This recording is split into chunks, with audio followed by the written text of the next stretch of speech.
All right, Austin. So this is how I got the numbers I'm assuming on this screen that you're talking about. Um, what we first did was we're going to test with the empirical rule, the 68, 95, and 99.7. We're going to use those interval amounts. We know that within one standard deviation, 68% of the data, within two standard deviations, and within three standard deviations, that percentage of things.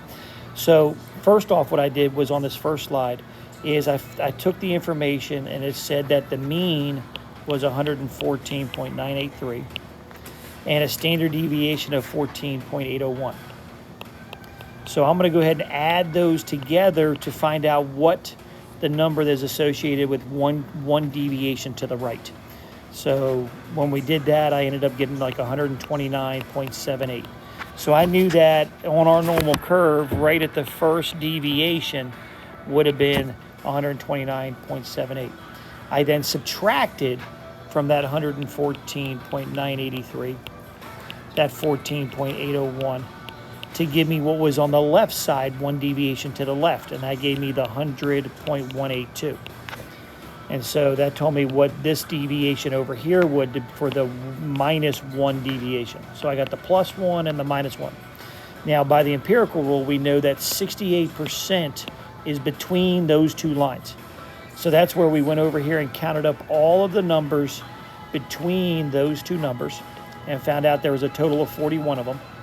41 divided by the 60 told me that about 0.683 repeating is what is in there. And that's what we should have, about approximately 68.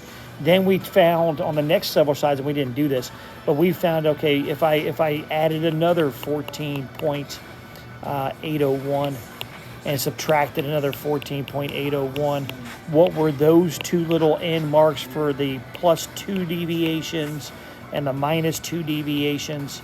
What were those numbers? And then added up a few more to that total, found out where those were.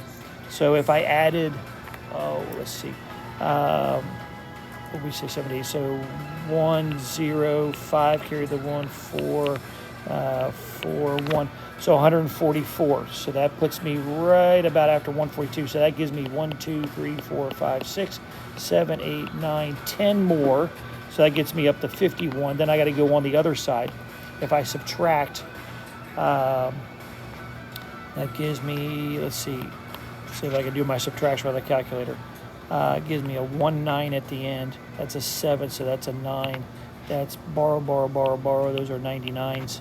So that is an 85.91. So that would give me to there. So 1, 2, 3, 4, 5. So that gives me 56 of the 60. And then I'm going to see what is that percentage? Is that close to 95%? Then we're going to say, okay, what would be the three deviations? And then would that get me to about 99.7%? That's the question. And if I kind of fit close to those three numbers for each of those zones, then we can say we're approximately normal for that distribution.